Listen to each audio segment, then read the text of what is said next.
Hello everyone, welcome to the TLP Judicial Academy. This is Vishnu Pathak, and dear friends, today I have started a new lecture series on the intellectual property right.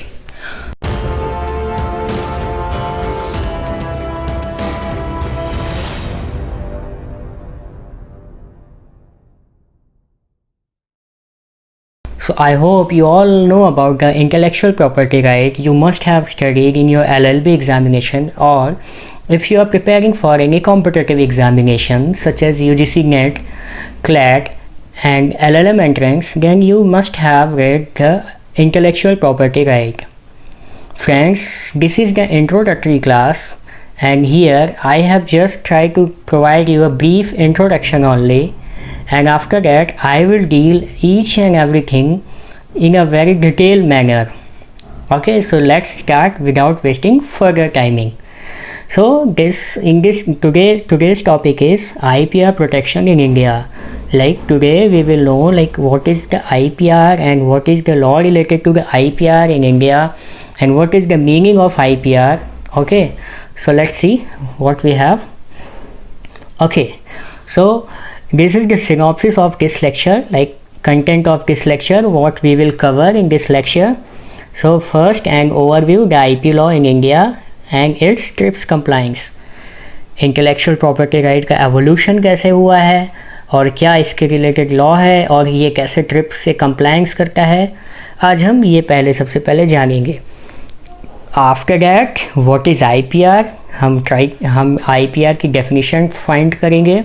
And then subject areas under IPR के कौन से major branches हैं such as trademark, copyright, patent, हम इसको जानने की कोशिश करेंगे.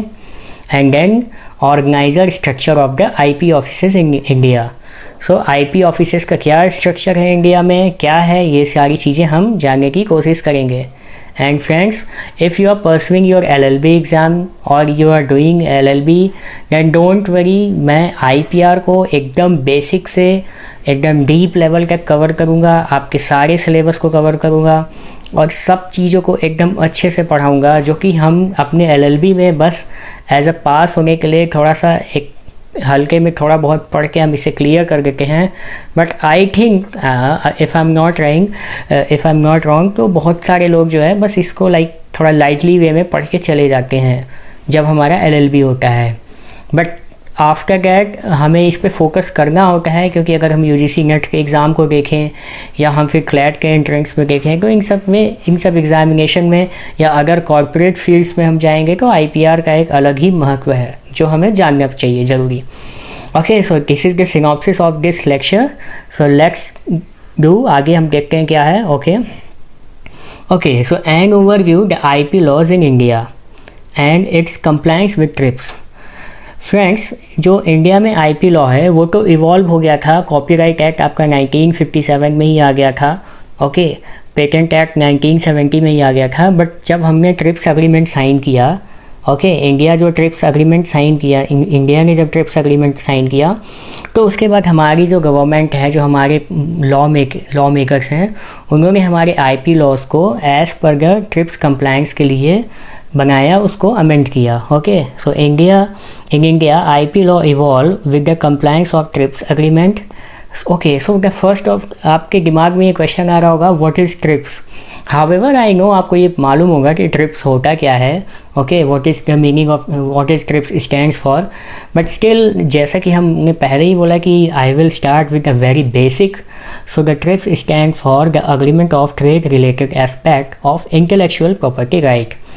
Okay, India is a signatory of the TRIPS in the Azri of Round Agreement of 1995. It is now bound to amend its existing laws in order to make the TRIPS agreement. ये वही meaning है जैसा मैंने आपको बताया था कि India में जो है ट्रिप्स एग्रीमेंट आने के बाद IP लॉ का एक अच्छा एवोल्यूशन हुआ. बट ये नहीं कह सकते ओरिजिनेशन ट्रिप्स के पहले भी हुआ था IP लॉज का, जो कि हम बाद में डिटेल्स में पढ़ेंगे.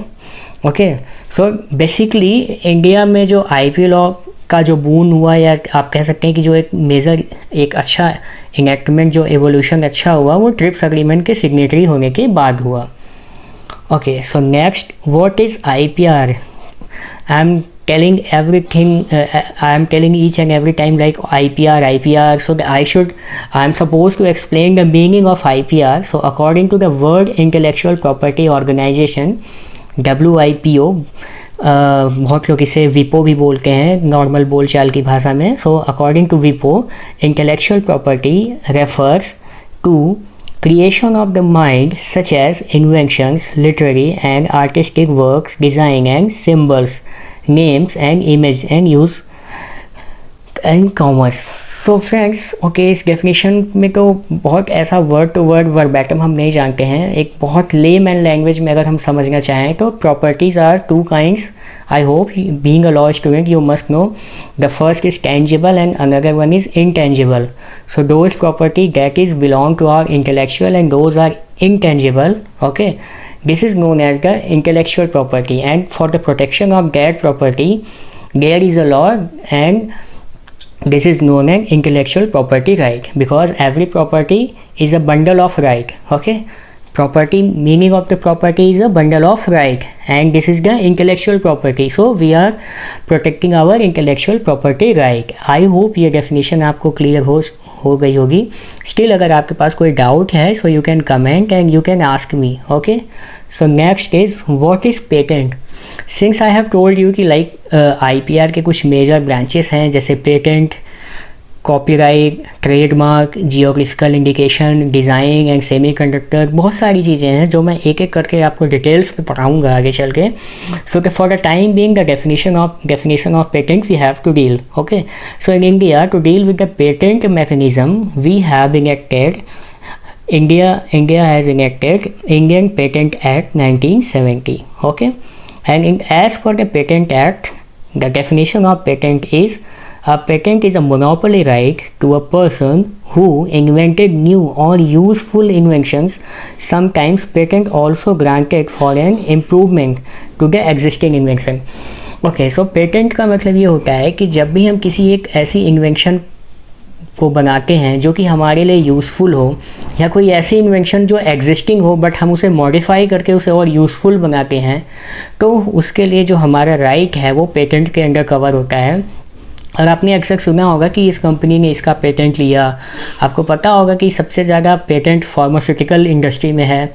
Okay, so what is patent, don't worry, मैं पेटेंट एक्ट को भी डील करूँगा. पेटेंट एक्ट 1970 को पूरा अच्छे से डिस्क्राइब करूँगा, एक एक डेफिनेशंस को, इससे रिलेटेड MCQs भी लगाऊँगा.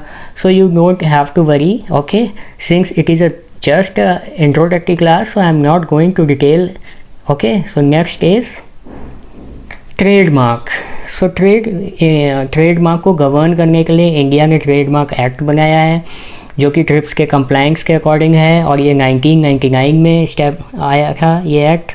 Okay, so as per the section 2ZB trademark की डेफिनेशन कहाँ दी गई है, 2ZB में. So according to this section, trademark means a mark capable of being represented graphically and which is capable of distinguishing the goods and services of one person from those of others, may include shape of goods, their packaging and combination of color. Okay friends, don't worry, don't go to the verbatim, layman की language में समझाता हूँ trademark होता क्या है. Basically जो हमारे goods या सर्विसेज होते हैं, अगर हम किसी गुड्स को या सर्विसेज हम प्रोवाइड करते हैं तो हमारे गुड्स और services other goods and services से कैसे डिस्टिंग्विश होंगे, उन अदर सर्विसेज से कैसे डिस्टिंग्विश होंगे और किसी और से रिजेंबल ना हो, कोई डिसेक्टिव सिमिलरिटी ना हो, इसके लिए हमने अपना एक खुद का ट्रेडमार्क लेना होता है.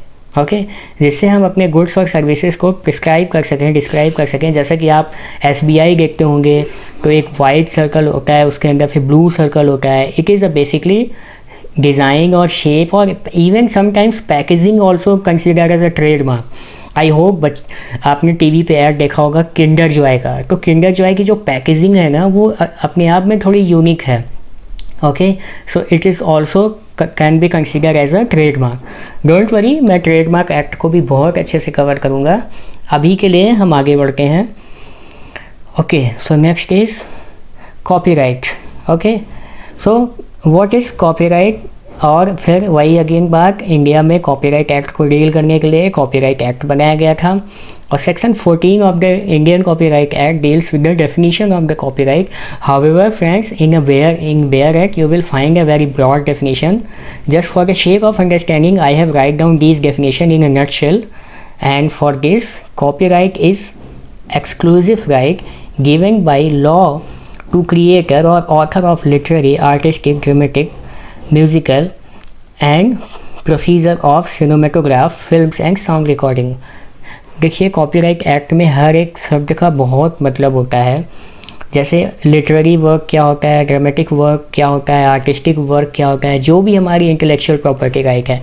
सपोज मैंने कोई एक पोएम लिखी, okay, so it is comes under the category and purview of the artistic work. Okay, I am sorry, it is comes under the purview of literary work.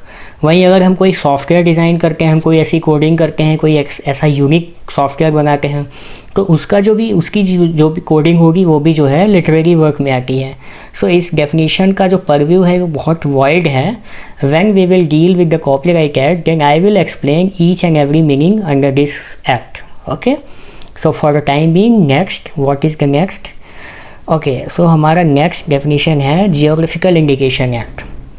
तो इंडिया में geographical indication को deal करने के लिए एक act बनाया गया, okay, जिसका नाम है, okay, India is a member of World Trade Organization enacted the geographical indication. उस एक्ट का नाम है geographical indication of goods registration and protection act 1999. और फ्रेंड्स, ये कब आया एग्जिस्टेंस में? It came into force with effects from 15 सितंबर 2003. बेसिकली जियोग्राफिकल इंडिकेशन क्या होता है, आइए हम इसको समझते हैं. The sources of geographical origin of the biological material used in invention और required to be disclose in the specification. ऐसा कोई इन्वेंशन, ऐसा कोई सोर्स जो कि किसी एक पर्टिकुलर ओरिजिन का बायोलॉजिकल रिसोर्स है और उसके थ्रू अगर हम कुछ ऐसा बनाते हैं तो उसके लिए हमें जीआई ग्रांट होता है. जियोग्राफिकल इंडिकेशन को शॉर्ट में हम जीआई भी बोलते हैं. So for that purpose we granted the GI. Okay, आपने सुना होगा कि बनारस की साड़ी बहुत फेमस है, आसाम की चाय बहुत फेमस है, लखनऊ का आम बहुत फेमस है. अभी सबसे रीसेंट जियोग्राफिकल टैग कहाँ ग्रांट हुआ आपको पता है? मध्य प्रदेश में एक कड़कनाथ चिकन को ग्रांट हुआ है, एकदम recent GI. Okay, may be अगर मैं बहुत अपडेट, अगर मान लीजिए कोई और भी अब बहुत रीसेंट कुछ 1-2 दिनों में आया होगा तो I am sorry for that, but for the best of my knowledge जो रीसेंट जीआई टैग अभी ग्रांट हुआ है वो मध्य प्रदेश के एक खास तरीके के चिकन को हुआ है जो कि कड़कनाथ चिकन है. ओके, सो अभी क्या होता है जियोग्राफिकल इंडिकेशन एक्ट, ये भी मैं बहुत डिटेल में आपको बताऊँगा. अभी के लिए आगे बढ़ते हैं. आइए देखते हैं कि हमारे इंडिया में जो इंटेलेक्चुअल प्रॉपर्टी के ऑफिसेस होते हैं उनका स्ट्रक्चर क्या है. तो स्क्रीन पे आप देख सकते हैं कि कौन कौन सी मिनिस्ट्री क्या क्या इसको कैसे गवर्न करती है. जब हम अपने लेक्चर को डिटेल में आगे बढ़ाएंगे then we will take it in a very broad sense. Okay, so these all are the about this lecture. I hope आपको पसंद आया होगा. So if you have any query you can mail me, you can raise any question. Till then, thank you. Stay home, stay safe. Thank you for listening me. Thank you.